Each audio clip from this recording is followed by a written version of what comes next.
Italy में fascism का उदय, विकास और पतन 20वीं सदी की एक अत्यंत महत्वपूर्ण राजनीतिक प्रक्रिया थी। नीचे इसे विस्तार से समझाया गया है।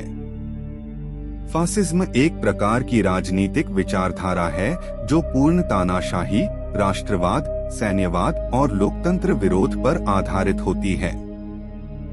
इसमें व्यक्तिगत स्वतंत्रता को दबाया जाता है और राज्य को सर्वोच्च माना जाता है।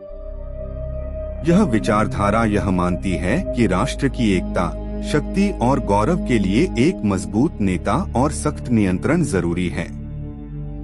इटली में फासिज्म का उदय, rise of fascism in Italy. प्रथम विश्व युद्ध के बाद की परिस्थिति 1918 से 1922। इटली ने प्रथम विश्व युद्ध में जीत तो पाई, लेकिन उसे अपेक्षित लाभ नहीं मिला। युद्ध के बाद आर्थिक संकट, महंगाई, बेरोजगारी और हड़तालों ने देश को अशांत बना दिया। किसानों और मजदूरों में असंतोष बढ़ रहा था और कम्युनिज्म का डर पूंजीपतियों और मध्यम वर्ग में घर कर गया था। बेनिटो मुसोलिनी का उदय।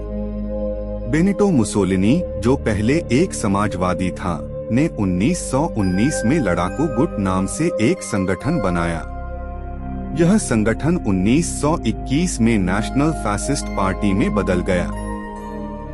मुसोलिनी ने राष्ट्रवाद, कम्युनिज्म विरोध और अनुशासन की बातें करके मध्यम वर्ग, उद्योगपतियों और सेना का समर्थन हासिल किया।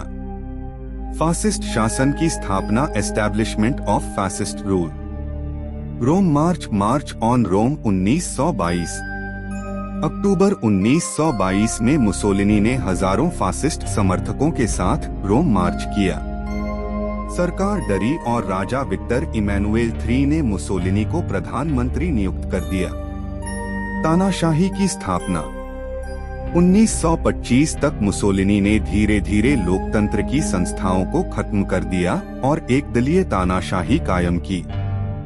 विरोधी दलों पर प्रतिबंध लगा, प्रेस की स्वतंत्रता समाप्त की गई और आलोचकों को जेल या हत्या कर दी गई। फासिस्ट शासन की विशेषताएं। राष्ट्रीयता, नेशनलिज्म, इटली को एक महाशक्ति बनाने का सपना।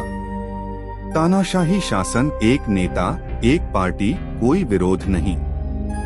सैन्यवाद, मिलिटरिज्म, सेना को प्राथमिकता, युवाओं को सैन्य ट्रेनिंग।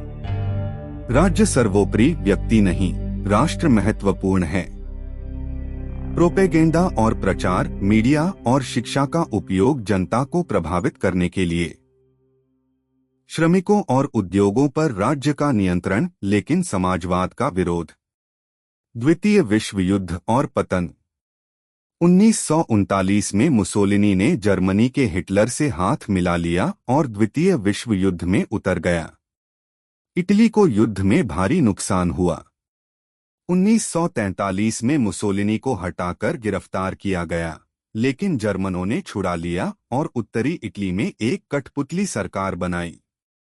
अंततः 1945 में मुसोलिनी को पकड़ा गया और हत्या कर दी गई। फासिज्म का प्रभाव और विरासत। फासिज्म के विचारों ने नाजीवाद को जन्म दिया, जो जर्मनी में हिटलर के रूप में सामने आया। इटली के बाद स्पेन में भी फ्रांको द्वारा फासिज्म को अपनाया गया। आज भी फासिज्म शब्द एक नकारात्मक प्रतीक बन चुका है, तानाशाही, असहिष्णुता और दमन का प्रतीक।